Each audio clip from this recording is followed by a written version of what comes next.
All right, so now that we have the tones placed for the skin and the eyeball and iris and pupil, we need to start looking at eyelashes and eyebrows. So I did take the tone all the way up underneath the eyebrow shape, and I worked on some tone down here. But again, my contours for my eyebrow are very, very light. We don't want them harshly outlined or it becomes completely flat.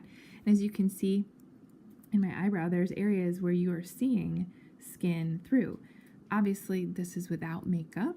If you have eyebrow makeup and mascara on, you know, the thickness is going to be different and the values are going to be different. And I highly encourage when you're starting doing portraiture to draw people without makeup on, as makeup tends to cover up the form and actually change the form of the face, especially if there's a lot of highlighting and contouring of makeup on the face. So I'm going to start by looking at some of the darker value areas, and I'm not putting in line work necessarily. I am just trying to darken those areas by adjusting the values. Many people start the eyebrows by looking at all the hair lines, individual hairs. They'll do something like this. They'll go, you know, they'll work all the hairs into one another. And that may be a process that works for them with overlapping and erasing, but I like to start with the underlying tones first. And yes, I am going to draw my stray lashes because that's who I am today, and I love it. Okay, so once you get some of the basic tones in like that, then you can start going in. I'm going to flip my pencil.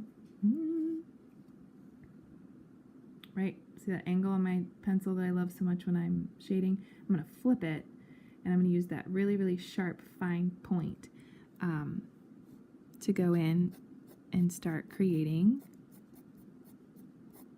some individual lashes.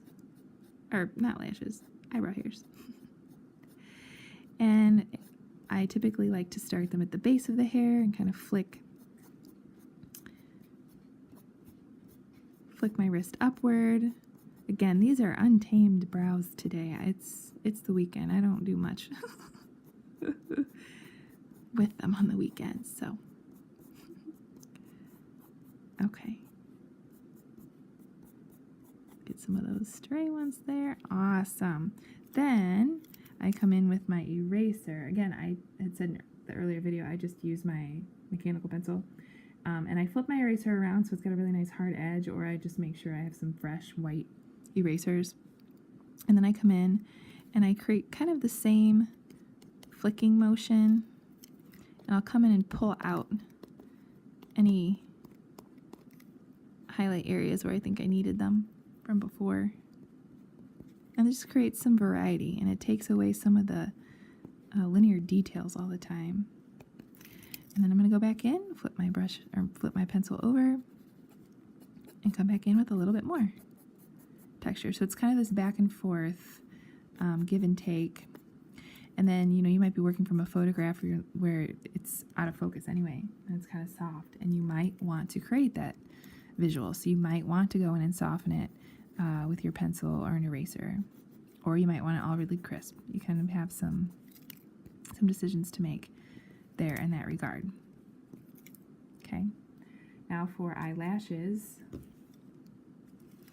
and I've already talked about this in class, but as a review, you don't also want to go in it like this, right? Individual lashes. That will make them feel very unrealistic.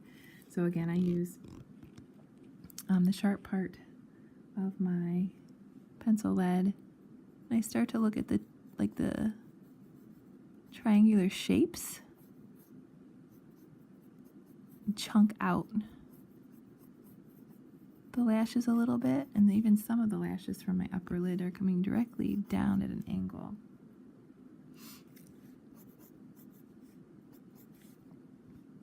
And then the ones that are coming right at us are the most tricky because they are foreshortened.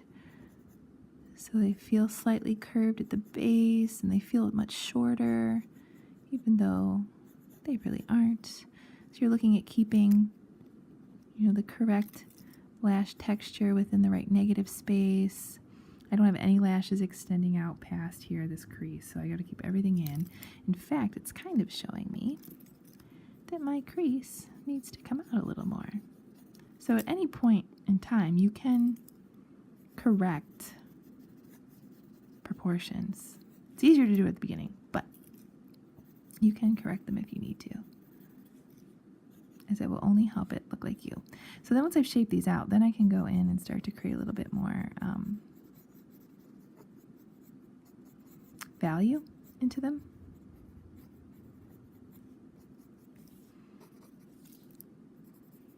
It's really dark, sorry.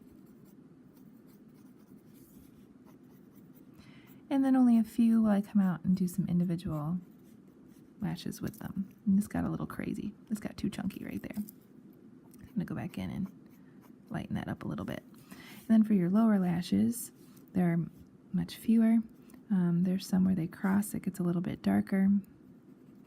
So I'm going to emphasize those areas first. So you look at values.